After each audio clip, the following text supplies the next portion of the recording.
Every single time you open up YouTube, there's this invisible battle happening, a battle for your attention. On one side, you've got those super quick, super addictive 60-second shorts. And on the other, the deep dive, long-form videos. This is the big conflict for everyone on the platform, whether you're watching or creating. So who's actually winning? And what's it doing to our brains and our channels? So let's just ask the big question right up front, the one we've all been wondering.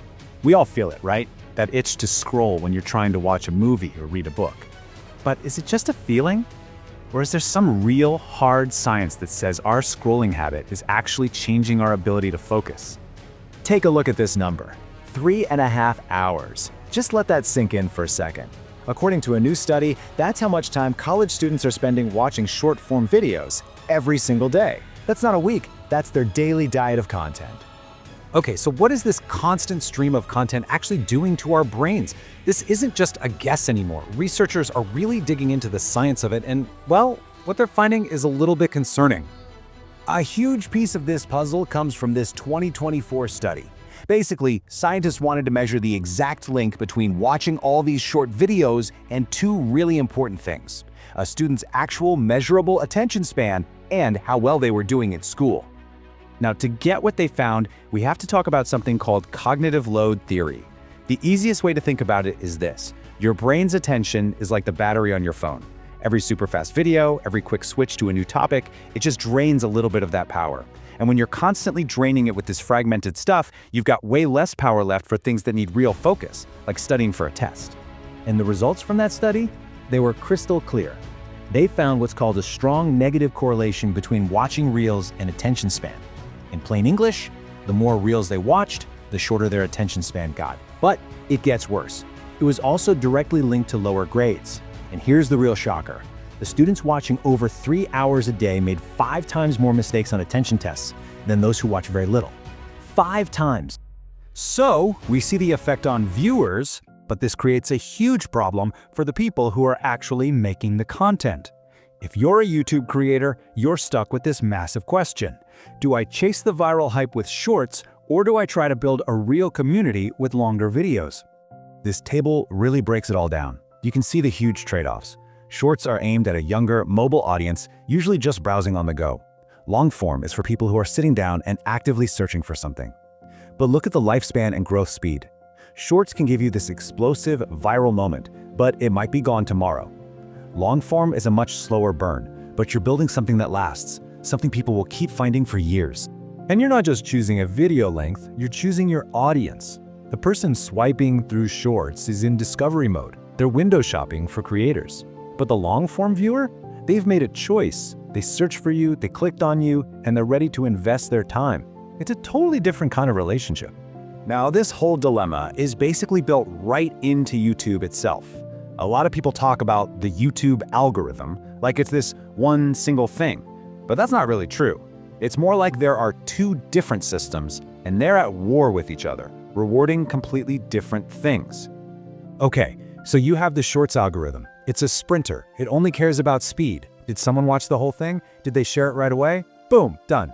But the main algorithm for regular videos, that's a marathon runner. It wants to know how long you can keep someone on YouTube. It rewards total watch time over everything else. They are playing completely different games with different rules.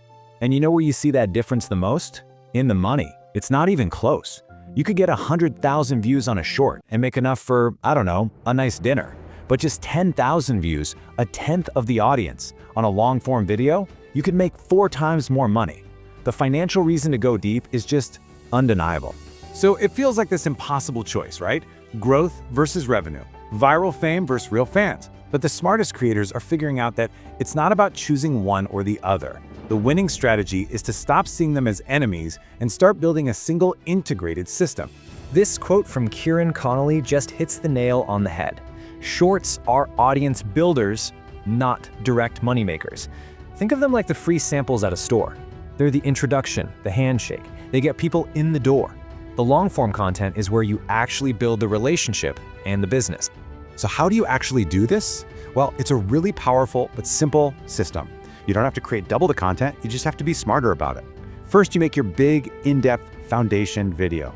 Then you go back through that video and pull out all the best parts, the single best tip, the most shocking moment, a little teaser, and you turn those into 3, 4, maybe 5 shorts. Those shorts act like little commercials that drive people back to the main event. And you have to be really deliberate about it. Don't just hope they'll find your other stuff. At the end of a short, tell them exactly which long video to watch next, or create a little cliffhanger, and always pin a comment with a direct link. Then dive into your analytics and see which shorts are actually making people click over to your channel page. Whatever's working, do more of that. And here's the good news. YouTube knows all of this is happening. The platform itself is changing to help both creators and viewers deal with this new world where both formats have to coexist. So in early 2024, YouTube finally gave an official nod to this whole divide. They recognized that the person looking for a 30-second laugh is in a totally different mindset from the person looking for a 20-minute tutorial. So they rolled out a really important update. Now, when you search for something, you can actually filter the results. You can tell YouTube, hey, I'm only in the mood for shorts right now, or nope, show me the real long-form videos. This is a huge deal. It gives us, the viewers, control, and it helps creators make sure their deep dive videos don't get buried under an avalanche of shorts. It's YouTube saying, yep, there's a place for both. So, this all leads to one final, really important question for all of us. As creators, it's about our strategy. As viewers, it's about being intentional. We have the data now. We know how this stuff affects our brains, and we have the tools to control what we see. The battle for your attention isn't going anywhere, but for the first time, the choice of who wins is really in your hands. So how are you going to choose?